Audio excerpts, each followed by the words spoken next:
الحمد لله نحمده ونستعينه ونستغفره ونؤمن به ونتوكل عليه ونعوذ بالله من شرور أنفسنا ومن سيئات أعمالنا من يهده الله فلا مضل له ومن يضلله فلا هادي له ونشهد أن لا إله إلا الله وحده لا شريك له ونشهد أن سيدنا ومولانا محمدا عبده ورسوله صلى الله تعالى عليه وعلى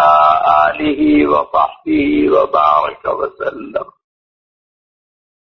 بزرگوں اور بھائیوں، اللہ تعالی نے سارا عالم اور جو کچھ اس عالم میں پایا جاتا ہے پیدا کیا ہے، بنایا ہے۔ اللہ نے مخلوقات میں سب سے زیادہ شرافت انسان کو عطا کی ہے، اسی لیے انسان کو اشرف المخلوقات کہا جاتا ہے۔ اللہ نے انسان کو مخدوم اور ما فی السماوات و ما فی الارض، جو کچھ زمینوں آسمانوں میں ہے، تمام چیزوں کو انسان کا بیکاری خادم بنایا ہے۔ یہ چاند، سورج، ستارے، ہوائیں، بادل، پہاڑ، تمام ندی، نالے، دریا، سمندر، تمام گھاس پات، درخت، سارے جانور، غرض جو کچھ بھی زمین آسمان میں ہے، انسان کا بیکاری خادم ہے، اور انسان پورے عالم کا مخدوم ہے۔ اللہ نے انسان کو ان گنت انمول نعمتیں عطا فرمائی ہیں۔ دنیا میں آنے سے پہلے ماں کے پیٹ میں دیکھنے کے لیے آنکھیں دی، اندھا نہیں بنایا،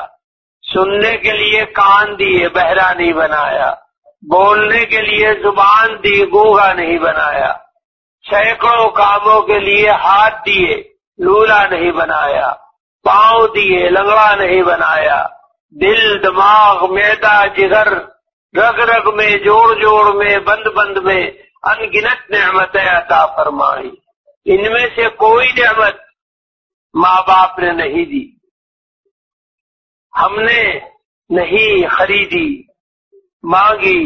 ادھار لی۔ ہم کو پتا بھی نہیں تھا کہ دنیا کیسی جگہ جہاں ہم جا رہے ہیں اور وہاں کس کس چیز کی ضرورت ہوگی۔ اللہ نے اپنی مہربانی اور کرم سے انمول سارے عالم سے زیادہ قیمتی نعمتیں انسان کو عطا فرمائی، اور یہ سارا عالم یہ ساری نعمتیں دے کر تھوڑے دن کے لیے انسان کو اس دنیا میں بھیجا۔ یہ دنیا ہمیشہ رہنے کی جگہ نہیں ہے، ہر قسم کے لوگ ہمیشہ دنیا میں ان گنت آتے رہے، لیکن کوئی آدمی بھی یہاں ہمیشہ رہنے کے لیے نہیں آیا، کامیاب نہیں ہوا۔ ہر آدمی یہ کوشش کرتا ہے کہ نہ جاؤں، اور رہوں، ہمیشہ رہوں، لیکن کچھ بھی کرے ساری دنیا چھوڑ کر ایک دن یہاں سے آخرت میں جانا ہوگا، اور وہاں جا کر ہر آدمی کو زندہ رہنا ہوگا۔ یہ جسم فنا ہو جائے گا موت کے بعد، گل سڑ کر مٹی میں مل جائے گا، لیکن انسان فنا نہیں ہوگا، زندہ رہے گا، اور اس کو آخرت میں بھیج دیا جائے گا، وہاں جا کر ہمیشہ زندہ رہنا، سینکڑوں، ہزاروں، لاکھوں برسوں، کبھی موت پھر نہیں آئے گی، نہ پھر کسی اور جہان میں جائیں گے، آخرت میں رہنا ہوگا۔ وہاں کی زندگی آرام، چین، سکھ گزرے، عیش اور آرام ملے، جنت ملے، اللہ راضی ہو، وہ اس کا طریقہ اللہ نے بتایا ہے، اور اس کو بتانے کے لیے، سمجھانے سکھانے کے لیے، چل کر دکھانے کے لیے انبیاء کرام، خصوصاً تمام نبیوں کے سردار سید الاولین والآخرین، اللہ کے سب سے بڑے محبوب اور آخری نبی آقا نامدار حضرت محمد صلی اللہ علیہ وسلم کو اللہ نے بھیجا اور ہم کو ان کی امت میں پیدا کیا اور آپ کو یہ حکم دیا، ڈیوٹی مقرر کی کہ ہمارے بندوں کو ہمارا راستہ بتاؤ، سکھاؤ، چلاؤ اور جہنم سے بچانے کی کوشش کرو۔ نبی کریم صلی اللہ علیہ وسلم نے اس فرض منصبی کو، ڈیوٹی کو تمام عمر ہر قیمت پر ادا کیا۔ آپ کے مخالف، دشمن، خون کے پیاسے، ظلم و ستم کرنے والے، بڑے سے بڑے دشمنوں کے سردار اگر کہیں حضور کو ملتے، کبھی ملے، حضور نے یہ کوشش کی کہ کیسے ایمان اس کے دل میں اتر جائے اور یہ جہنم سے بچ جائے اور سیدھے راستے پر آ جائے۔ ظلم کے بدلے میں انتقام کبھی نہیں لیا کسی مخالف سے، ہمیشہ مروت، خدمت، احسان، رہنمائی اور جنت کی کوشش کی کہ جنت میں چلے جائیں، اور لوگ آپ کے دل و جان سے احسان مند اور بہت قدر کرنے والے، محبت کرنے والے 42 برس تک کسی ایک شخص سے حضور کا روپیہ، پیسہ، زمین، مکان، کسی چیز میں کوئی تو میں کوئی جھگڑا کبھی نہیں ہوا۔ ہر شخص دل کی گہرائیوں سے آپ کی قدر کرتا تھا، عزت کرتا تھا، احترام کرتا تھا۔ غائبانہ بڑے بڑے دشمن آپ کے کمالات کا اقرار کرتے تھے اور تعریف کرتے تھے۔ ایک صحابی ذکر کرتے ہیں کہ ایک دن میں اپنے قبیلے سے مکے گیا کسی کام سے، داخل ہوا تو راستے میں حضور کے دشمنوں کا سب سے بڑا سردار عمرو بن ہشام، ابو جہل، وہ مل گیا۔ وہ راستے میں وہ بھی چل رہا تھا، میں بھی چل رہا تھا، دونوں کافر ایک ساتھ چل رہے تھے اور وہ سب سے بڑا دشمن تھا۔ اتفاق سے میں نے اس سے پوچھ لیا کہ حضور کیا جھوٹ بولتے ہیں؟ اس نے کہا خبردار، ہرگز نہیں، بالکل نہیں، بالکل جھوٹ نہیں بولتے۔ آج تک دنیا میں ایسا سچا پیدا نہیں، جب کہا، جس سے کہا، جو کہا سچ کہا۔ وہ کہتے ہیں میں نے تو ایک چلتا ہوا سوال کیا تھا، بات پوچھی تھی کہ سچ بولتے ہیں، اس کا جواب اتنا تھا کہ بس سچ بولتے ہیں کافی تھا۔ اس نے میری بات کے جواب میں منہ بھر بھر کر اتنی تعریفیں کی کہ مجھے حیرت ہو گئی کہ یہ شخص سب سے بڑا دشمن، سردار دشمنوں کا، اور اتنی تعریفیں کر رہا ہے حضور کے سچ۔ میں نے اس سے پوچھا کہ اگر ایسے ہی ہے جیسے تم تعریف کر رہے ہو اور آج تک دنیا میں کوئی ایسا سچا پیدا نہیں ہوا تو پھر جھگڑا کیوں کر رکھا، ایمان لے آؤ۔ یہ سن کر کے ابو جہل کھڑا ہو، کہنے لگا بالکل ٹھیک ہے، اسی قاتل کہ ان کے اوپر ایمان لے آئے جائے۔ لیکن ہماری مجبوری یہ ہے کہ ہماری یہ مونچھ اور یہ ناک اور یہ چودھراہٹ یہ کہاں جائے گی؟ ہم تو ختم ہو جائیں گے۔ ہم ان کے اوپر ایمان لے آئیں تو پیچھے پیچھے چلنا پڑے گا، پھر ہم کچھ نہیں کر سکتے۔ تو ہم کچھ بھی گزر جائے، جہنم ہو یا کچھ ہو، ہم اس کے لیے تیار نہیں ہے کہ اپنی چودھراہٹ چھوڑ دیں۔ تو اس طریقے سے مکے کا ہر شخص آپ کی سچائی، امانت داری، مہمان نوازی، غربا پروری، مظلوموں کا ساتھ دینا، خاک میں ملے ہوئے جن کو کوئی پوچھتا نہیں ان کی مدد کرنا، معذوروں کی مدد کرنا، بوڑھوں کی، بوڑھیوں کی، پانی بھر بھر کر لے جا کر پہنچا، جن سے کوئی رشتہ ناتا تعلق نہیں، بس معذور ہیں، بوڑھے ہیں بڑھیاں ہیں، ان کے دوا علاج معذوروں کو کرنا، ان کے کھانے کا انتظام کرنا، ان کی خدمتیں کرنا، مکے بھر میں جا کر کے جس کو معلوم ہو جائے کہ وہ معذور ہے اور خود کچھ نہیں کر سکتا تو حضور پہنچ جاتے، اس کے کام کرتے اور خدمتیں کرتے۔ اگر آپ کے گھر میں اتفاق سے کسی وقت کھانے کے وقت کوئی مہمان نہ ہوتا تو آپ گھر والوں سے کہتے کہ ٹھہرو میں بھی آ رہا، اور جاتے اور مکے کی گلی گلی کوچے کوچے سڑک سڑک گھومتے کہ کوئی اوپرا انچانا باہر کا آدمی مل جائے، اور مل گیا کوئی تو تم کہاں سے آئے بھائی، کیسے آئے، کب آئے؟ وہ بتاتا کہ میں فلاں وقت آیا، اس کام سے آیا، یہ آؤ کھانے کا وقت ہے ہمارے ساتھ چلو کھانا کھائیں گے، اسے لے آتے، کھانا ساتھ کھلاتے، مہمان ہونا چاہیے۔ لوگ مہمان نہ کوئی آگ دھمکے دروازہ کنڈی بند کر کے کھانا کھاتے ہیں، عام طور پر شہروں میں یہ رواج ہے،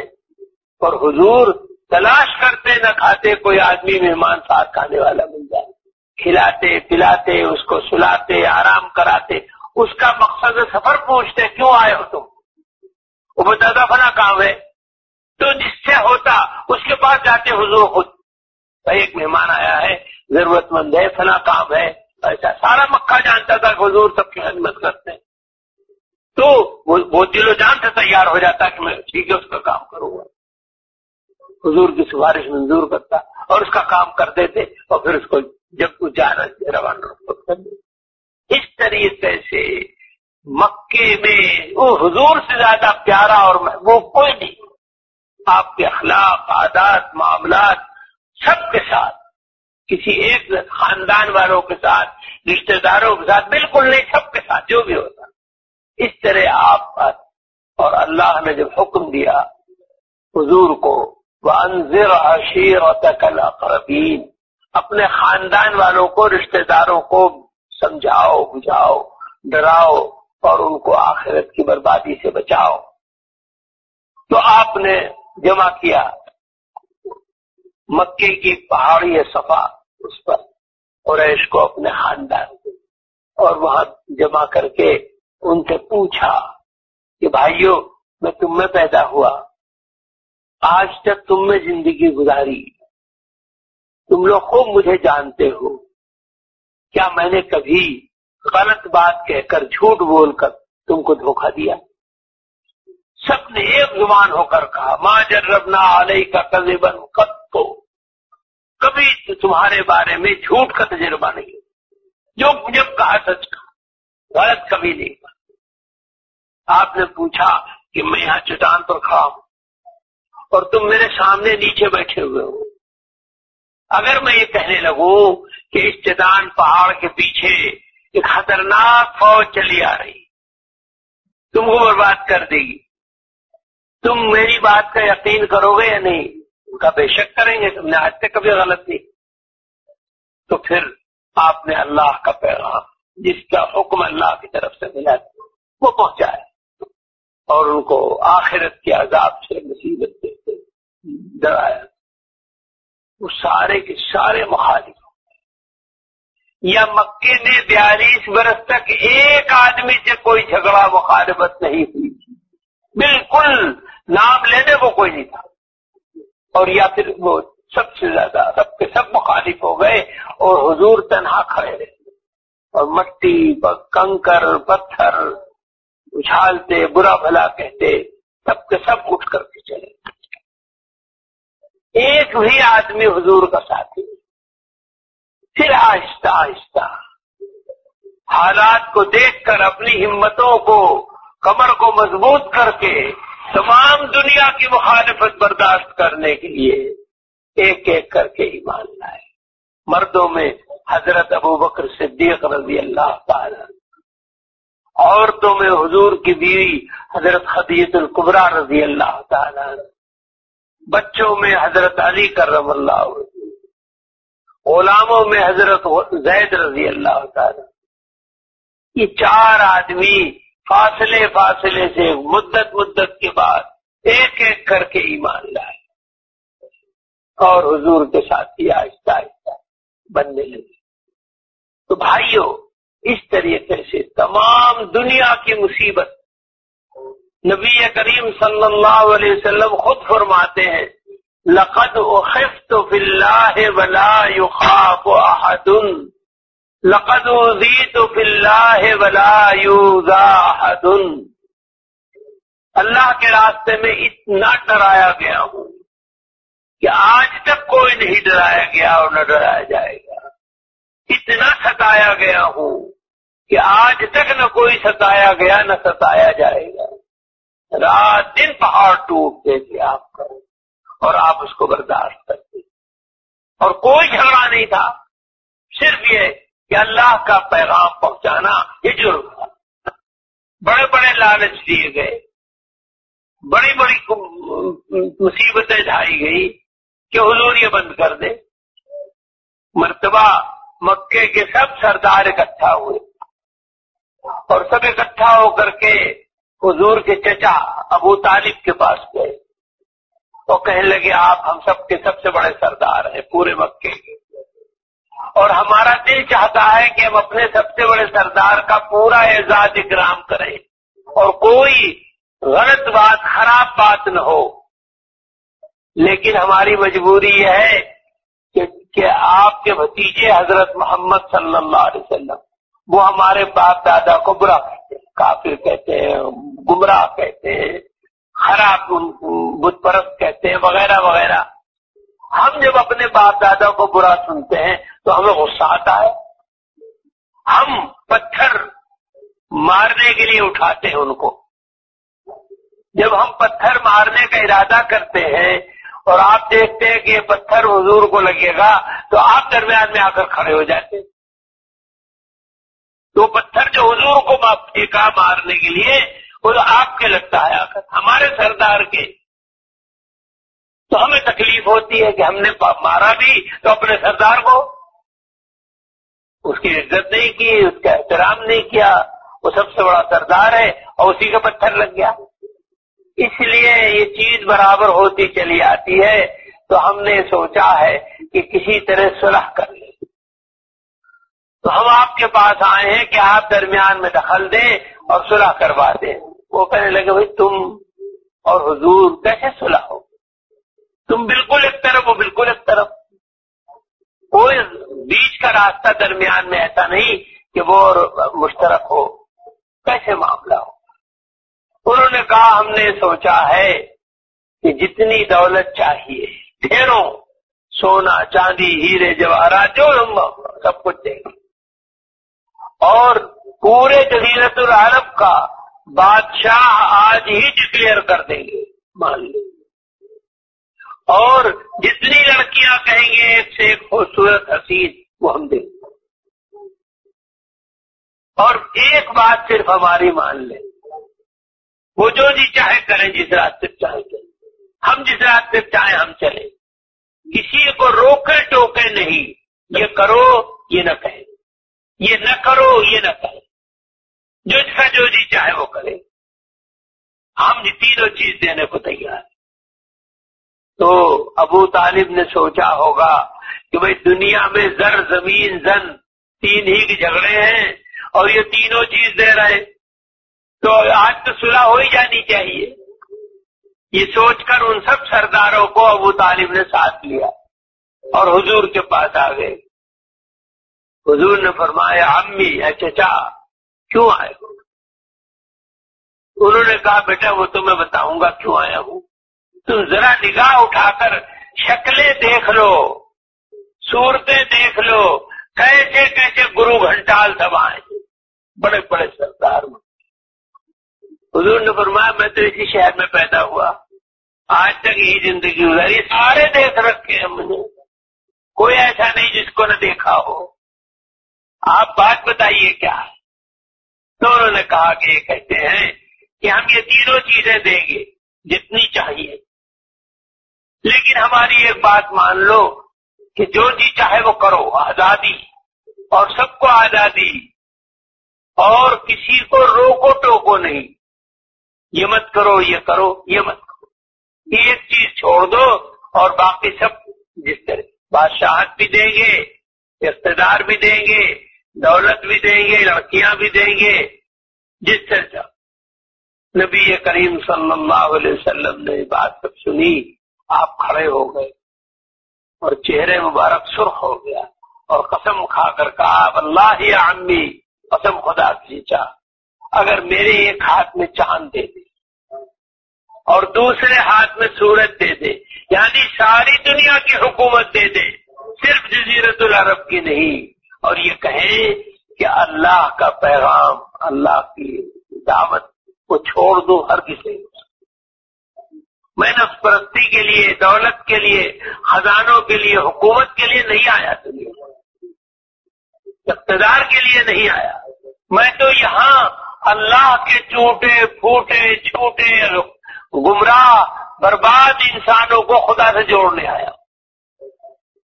اللہ کے راستہ بندے بن جائیں، اپنی آخرت بنا لیں، سیدھے راستے پر، کامیاب راستے پر آ جائے، اس کے لیے آیا، کسی قیمت پر یہ نہیں چھوڑ سکتا، نہ مجھے حکومت چاہیے نہ دولت چاہیے۔ تو بھائیو، اس طریقے سے حضور نے ہر لالچ، ہر مصیبت، ہر قتل کیے گئے جوانوں کو زنجیروں سے جکڑ کر پھینک دیا، ڈال دیا، اور مارتے مارتے مارتے جتنی ہمت تھی مارتے، زخمی کرتے کرتے اسی حالت میں بندھے ہوئے چھوڑ کر چلے گئے، اور پھر دوسرے دن مارتے زخمی کو، یہاں تک کہ قتل کرتے۔ حضرت سمیہ رضی اللہ تعالی عنہا، بوڑھی عورت، جوان بچوں کی ماں، ایک پاؤں ایک اونٹ میں، ایک پاؤں دوسرے اونٹ میں باندھ دیا، اس اونٹ کو ادھر دوڑا دیا، اس کو ادھر دوڑا دیا، اور دو ٹکڑے ہو گئے۔ اس طریقے سے بے پناہ مظالم ڈھائے گئے، صرف اس لیے کہ اللہ کو تم مانتے ہو اور ایمان کیوں لائے، ہماری طرح رہو اور کفر و شرک میں رہو، ایمان کیوں لے آئے؟ مگر بالکل پختگی کے ساتھ ساری چیزیں برداشت کرتے رہے اور ایمان کرتے۔ بھائیو، وہی راستہ اللہ کا، اللہ کے رسول صلی اللہ علیہ وسلم کو بتایا، وہی آج بھی ہے، اس راستے میں کوئی تبدیلی نہیں ہوئی ہے۔ کسی ملک میں چلے جاؤ، کسی مسلمان کو اس میں کوئی ترمیم کرنے کا حق نہیں، اگر اپنے ایمان کی سلامتی رکھنا چاہو اس پر چلو، نہ چاہو نکل جاؤ، کوئی پوچھتا نہیں۔ تو وہ راستہ اللہ کا، اللہ کے رسول صلی اللہ علیہ وسلم کو بتایا، نجات کا وہی ذریعہ ہے، اس پر چلو گے اللہ کی رحمت، مغفرت دنیا اور آخرت میں، اور کامیابی ملے گی۔ اس پر نہیں چلو گے، توڑو گے، پھوڑو گے، کمی جاتی کرو گے، اپنی مرضی چلانا چاہو گے، خواہشات کا اتباع کرو گے، برباد ہو جاؤ گے۔ یہی چیز تھی کفار مکہ سے، اسی میں جھگڑا تھا۔ حضور نے ان سے پیسے نہیں چھینے تھے، جائیدادیں نہیں چھینی تھی، کچھ نہیں کیا تھا، ساری عمر حضور نے ان کے ساتھ مدارات کی، احسان کیے، کرم کیے۔ جب مکے میں تھے، مغلوب تھے، فاقہ مست تھے، فاقے ہوتے تھے، غربت تھی اور کمزور تھے، بالکل اذان نہیں دے سکتے تھے، ایک جگہ متعین کر کے نماز نہیں پڑھ سکتے تھے۔ آپ نے تو کوئی مکان خرید کر کے اس میں نماز جماعت کا انتظام کر رکھا ہے۔ باہر اگر آپ اذان دینا چاہیں اور لاؤڈ اسپیکر کے بغیر حضور کی سنت کے مطابق اذان دینا چاہیں، کوئی منع نہیں کرتا۔ لاؤڈ اسپیکر جو آپ کو اب لپٹ گیا ہے اور وہ اسے باہر تو اس کو منع کرتے ہیں۔ تو حضور کے زمانے میں کوئی لاؤڈ اسپیکر تھا نہیں، اور اگر اذان باہر ہو تو اس کی برکات اور شیاطین کے زور کم ہو، اللہ کے ذکر سے، اللہ کے نام سے اور اذان سے ماحول کا حالات درست ہو، اس میں تبدیلی آئے۔ وہ مسجد میں گھٹ کر کے ایک کمرے میں بند کر کے اذان چلاؤ، لاؤڈ اسپیکر نے اس کے باپ سے بھی چلاؤ، تو باہر کہاں گئی؟ اللہ کا نام باہر تو گیا ہی نہیں۔ بغیر لاؤڈ اسپیکر کے چاہے پوری زور سے نہ صحیح، لیکن باہر اذان ہونی چاہیے، جیسے نبی کریم صلی اللہ علیہ وسلم کے زمانے میں ہوتی۔ کوئی لاؤڈ اسپیکر نہیں تھا، اسی طرح آج بھی ہونا چاہیے. لاؤڈ اسپیکر مسجد میں بجانے سے کیا ہوتا ہے؟ گھوٹ کر کے کون سی فضیلت ہو گئی؟ پتہ نہیں لاؤڈ اسپیکر پہ اتنا عشق کیوں ہو گیا. جب باہر نہیں آواز جا سکتی تو لاؤڈ اسپیکر کا کوئی فائدہ نہیں، بالکل بیکار کام ہے. اللہ کا نام باہر جائے تو شیاطین کی طاقتیں اور چکر اور مصیبتیں اور لعنتیں کچھ کم ہو، کچھ تو اثر پڑے گا. وہ ہونا چاہیے. اور لاؤڈ اسپیکر کا استعمال ضروری کر لیا ہے، اگر اس کا باہر استعمال نہیں ہو سکتا تو بالکل بیکار ہے، کوئی فائدہ اس سے نہیں. تو اس لیے بھائیو، حضور اذان نہیں دے سکتے، ایک جگہ متعین کر کے نماز نہیں پڑھ سکتے. جماعت سے نماز ہوتی تھی تو ایک وقت نماز پڑھ کر اگلے وقت کے لیے اسی وقت طے کرتے کہ کس کے گھر میں جماعت ہوگی، اور اس جگہ ایک ایک کر کے گھوم کر کے راستے بدل کر کے جمع ہوتے. اور